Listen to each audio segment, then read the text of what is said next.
Wayne Swan, Greg Conway's announced that the government will replace foil insulation and inspect more homes. You're putting in place a new scheme. How much will this all cost?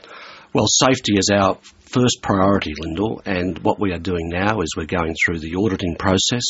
That will have some impact on the costings, so it is not possible to accurately say today what the full cost will be. Do you have a ballpark figure? Well, we will fully account for that in the budget. It will obviously take some time to do the inspections and therefore to identify what sort of rectification work has to occur. There have been estimates that it may cost in the tens of millions of dollars.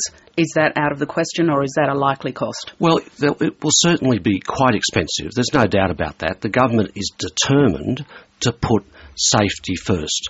We have a series of recommendations before us as to what must be done. We are looking at that comprehensively and thoroughly because we take safety seriously. We will account for this as soon as we practically can. You will see the full outcomes in the budget, and if we can do more along the way, we will. Is there any chance that you'll be cutting other programs to pay for this? Well, certainly we will have to make our budget work. We'll have to make our budget fit these costings. It may well be the case that that we will have to make adjustments elsewhere in the budget because of these adjustments. There are reports today that Tony Abbott's paid parental leave scheme will cost big business as much as your emissions trading scheme.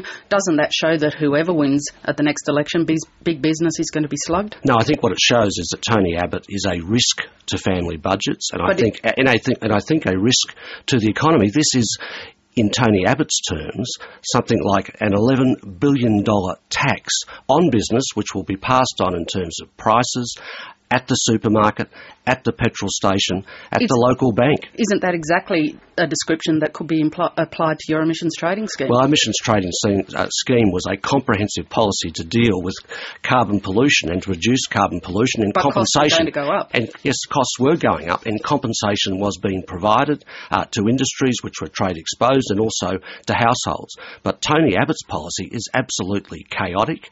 What he has done is impose an $11 billion tax on Australian business, which will be passed on at the supermarket, at the local bank. And of course that will impact upon pensioners and working families, and he's doing all of that to provide a benefit of up to $75,000 to some people earning as much as $150,000. There's no equity there. 5 ministers came out yesterday